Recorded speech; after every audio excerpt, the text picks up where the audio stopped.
classic Taika Waititi adventure. Hey y'all, today we are here to review the newest Thor film, the fourth Thor film. Who would have thought that Thor would be the one of the original 6 Avengers to have 4 titles of his very own? Not I. We are here to review Thor Love and Thunder and everything that I loved about it and everything that was a little thunderous, rocky. I'm trying to find cute ways to let you know there's good and bad in every movie, okay? Is Thor Love and Thunder worth watching? Is it something that should have ended up on Disney Plus, or is it like kind of disappointing? That's what we'll talk about today. Here's some stats on the movie. This movie is a slim 2 hours and it has 2 post-credit scenes. Again, one is a mid-credit scene and then the second one is of course your true post-credit scene. For me, this truly is a classic Taika Waititi adventure. If you're familiar at all with director and star of the film, if you count Korg a star of the film, Taika Waititi's style is so signature, not even kind of just for his quirky, weird jokes, but the man has with such a way with making a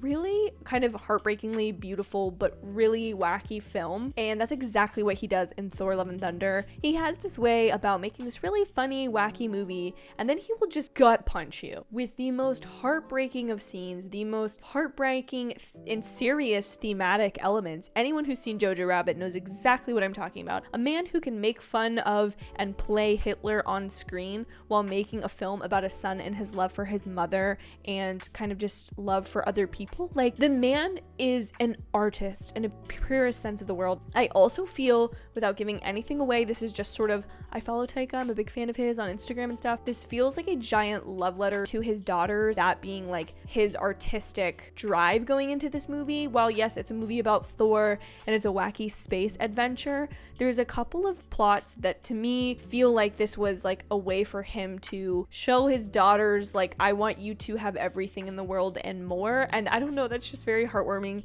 If you've seen the film by the time you're seeing this review, maybe you feel the same way, but I might give that away in like a spoiler talk later, what specifically I'm talking about. But yes, this movie, without a doubt, is Taika Waititi's flamboyant style and the space adventure that you would expect it to be. I think in all ways, this film has kind of reclaimed Thor and what space in the MCU can look like, because we've gone into the very dark cosmic realms of the multiverse. We've seen Wanda's powers. We've even gone to kind of like the crappy places in the universe with the Guardians.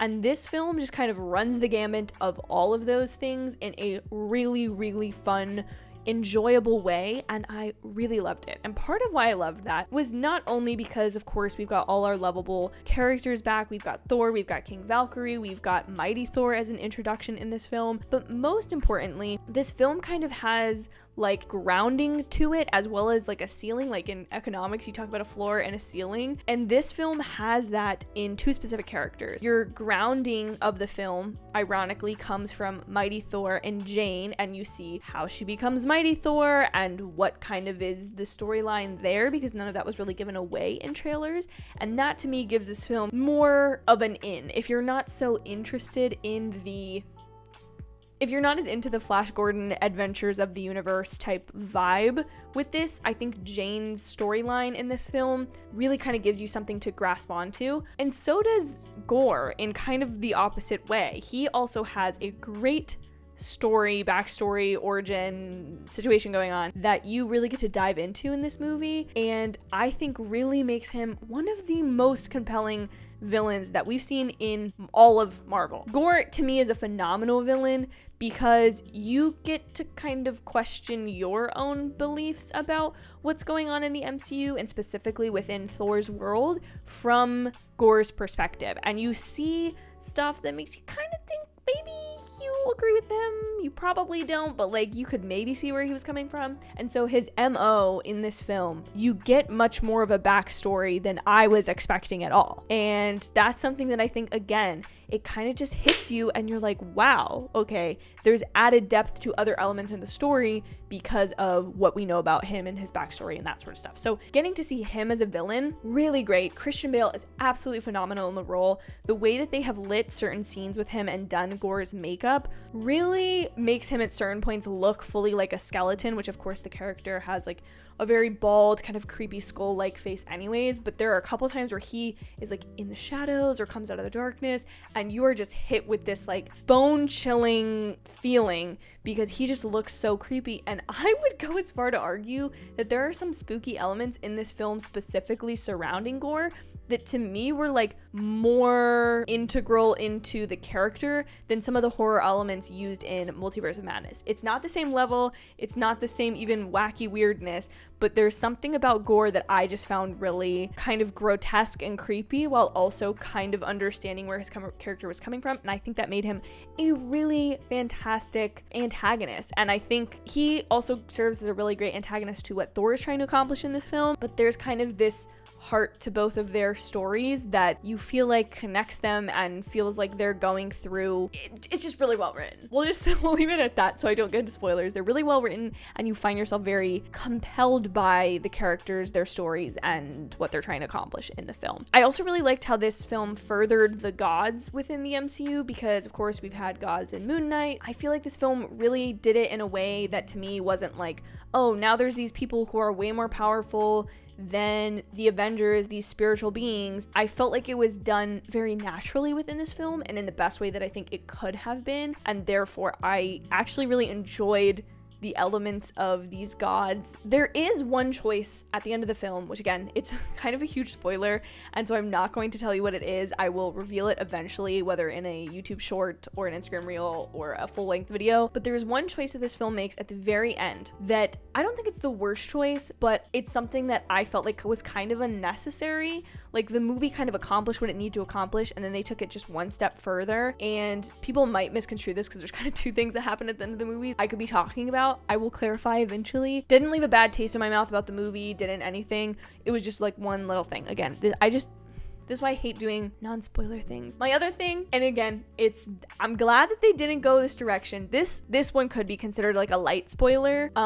There's no Loki in this movie. I'm sorry, ladies and gents who were looking forward to it. He doesn't show up. As much as I would have loved to see him, and that definitely makes it feel a little bit different from the rest of the Thor films, and that's something that I think when I look back at Ragnarok, I'm like, he had Bruce Banner in that movie for most of it, and Loki, which are two major characters that are kind of serve as like either a foil to Thor or an antagonist to Thor. I very much did miss Loki, but anybody who's really interested in season 2 of the show, nothing kind of continuity wise was screwed up there unless they reveal later that maybe he popped in there. But there's no suggestion that Loki is in the movie, and I apologize, but that is something that's been an integral part of who Thor is his brother. There's a couple of references to him, but nothing of him. The last thing I'll mention in terms of my like critiques of the film, my fiance actually mentioned to me that he felt like this film lacked a level of severity, not in thematic ways, because like I said before, Taika Waititi artfully includes like kind of these sad tragic moments within an otherwise insanely flamboyant funny movie,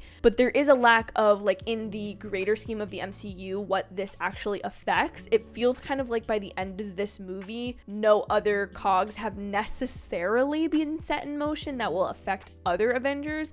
The next Thor movie might be set up, or the next Thor appearance might be set up. The cogs are not working collectively in the MCU machine to set something up later down the line for somebody else. At least that's the feeling he left the theater with.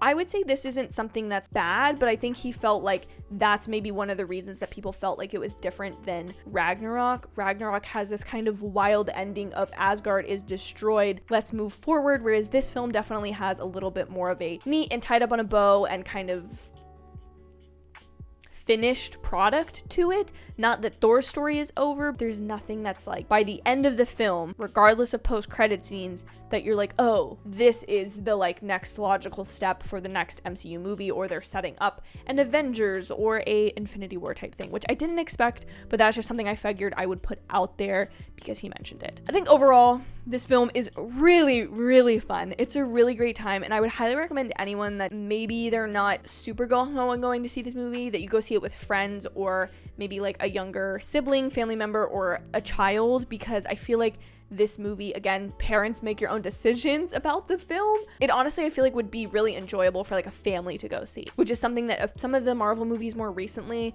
feel like they're made for MCU fans, which obviously that's their target demographic and audience, but I felt like this would be a good one for families. It's definitely one I could see myself throwing on a Disney Plus, whereas like Multiverse of Madness is like kind of heavier and I kind of got to sit and think about it. This one is just a really, really fun time. So I highly recommend that you go see this. But what did you think about the film? Please let me know your thoughts on it or your expectations for it if you are seeing this before the film, because I'm hoping I can get this up before it's out. Thank you guys so much for watching this video. I really appreciate any of you who have taken the time to listen to my thoughts and opinions on this. If you agreed or disagreed but thought I said it intelligently, you could give this video a like or consider subscribing, because I do plenty of film and television reviews as well as entertainment related content on this channel that you won't want to miss. Thank you guys again for watching. I hope you have an absolutely amazing day or night whenever you're getting to watch this, and I will see you in my very next video. Bye everybody.